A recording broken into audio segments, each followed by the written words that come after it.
దినం దేవుని వాగ్దానం.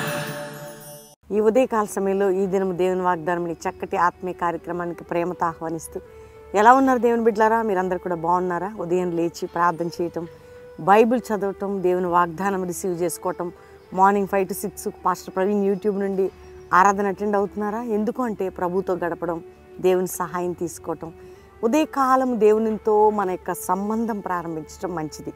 మార్నింగ్ లేవగానే, ఎందుకంటే ఎన్నో సమస్యలు, బాధలు, కష్టాలు, దుఃఖాలు, వేదనలు మిమ్మల్ని వెంటాడుతుండొచ్చు. కొన్నిసార్లు మనకి నిద్ర పట్టని రాత్రులు కూడా ఉంటాయండి. కానీ ఒక నిరీక్షణ, ఉదయం ఏదో జరిగిద్ది, అదే దేవుడు నీకు ఇచ్చే మాట, ఆయన నీ పట్ల చూపే కృప. కాబట్టి ధైర్యం తెచ్చుకోండి. దేవుడున్నాడు. కరుణ, కటాక్షము, కనికరము, అద్భుతాలు, మహత్కార్యాలు, సూచక్రియలు, ఆల్రెడీ పాప క్షమాపణ నిమిత్తం మనకు నిత్య జీవం, పరలోకం ఇచ్చిన గొప్ప దేవుడు ఆయన. కాబట్టి ఈరోజు ఏ కష్టంలో, ఏ దుఃఖంలో, ఏ వేదనలో, ఏ బాధలో ఉన్నా ధైర్యంగా ఉండండి. దేవుడు మనల్ని అందరినీ ధైర్యపరుస్తున్నాడు. మీ గురించే ఉదయకాల ప్రార్థనలు 5 to 6, ఈవినింగ్ 6 నుంచి 9. కాబట్టి ధైర్యం తెచ్చుకోండి. దేవుడు మీ పక్షంలో కృప చూపి అద్భుతం చేస్తాడు. కాబట్టి ఈరోజు చదువుకుందాం చక్కటి శ్రేష్టమైన దేవుని వాగ్దానం.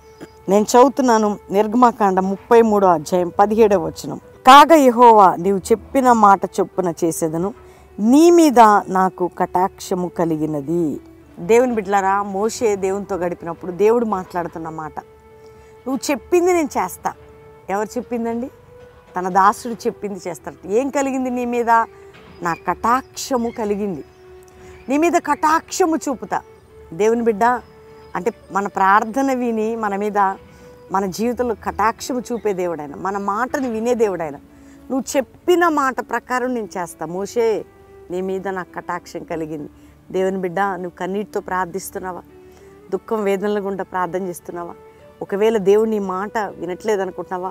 మోషే మీద చూపిన కటాక్షం, ఇశ్రాయేల్ ప్రజల విషయంలో దైవజనుడితో మాట్లాడినట్టు నీతో, నాతో, మనందరితో ప్రభువు మాట్లాడుతున్నాడు. నువ్వు చెప్పిన మాట చొప్పున, నువ్వు ఏదైతే చెప్తున్నావో దేవుడు అది చేయబోతు. నిన్ను కటాక్షించి నువ్వు చెప్పింది చేస్తాను. ఈరోజు వాగ్దానం. నీ మీద కటాక్షము చూపి నువ్వు చెప్పినదే నీకు చేసేదను. ఈరోజు వాగ్దానం అండి. ధైర్యంగా ఉండండి. వాగ్దానాన్ని ఎత్తిపట్టండి.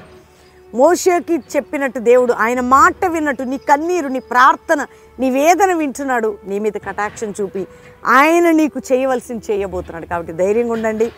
అందరూ దేవునికి థ్యాంక్స్ చెప్పండి. ఈ ఉదయకాలం ఈ వాగ్దానాన్ని బట్టి దేవుని స్తుతించండి. ప్రార్థన చేసుకుందాం. తండ్రి, ఉదయకాలం ఎంతమంది వాగ్దానం రిసీవ్ చేసుకున్నారో ప్రభువా, రక్షణ లేని గృహాలకు రక్షణ, ఎవరైతే వారి కుటుంబాల నిమిత్తం ఏడుస్తున్నారో నీ కటాక్షము చూపి వారి మాట విని అద్భుతాలు చేయి. రోగులుంటే యేసు పొందిన గాయముల వల్ల స్వస్థత, ఆపరేషన్స్ కూడా క్యాన్సిల్ అయిపోవాలి. విడిపోయిన కుటుంబాలు కట్టబడాలయ్యా నాయన. నలిగిన వారికి విడుదల, ఎగ్జామ్స్ చదువుకున్న బిడ్డలకి నీ సహాయం దయచేయి నాయన. ఏ ఇంట్లో శోధకుడు నడు తొలగిపోవాలి. అప్పుల భారం, ఆర్థిక భారం, కుటుంబ భారం నాయన తొలగించండి. కోర్టు కేసు నుంచి విడిపించండి. మానసిక ఒత్తిడి నుంచి విడిపించండి. శారీరక బాధల నుంచి విడిపించండి నాయన. ఇదిగో ప్రభా, ఎవరెవరు ఏ సమస్యలు గుండా ఉన్న విడుదల ఈరోజు. ఎవరిది మ్యారేజ్ అయినా, కుటుంబానికి శుభము, దీవెన, సంవత్సరం అంతా నీ కరుణ కటాక్షం చూపండి. ఎవరిది బర్త్డే అని వారిని దీవిస్తూ నీ కటాక్షంతో నింపండి. ఇదిగో ప్రభా, ఈరోజు ఈ వాగ్దానం వెళ్తున్న ప్రతి గృహముకి శుభము కలుగును గాక అని యేసు నామములో అడుగుచున్నాం తండ్రి. Amen, amen, amen.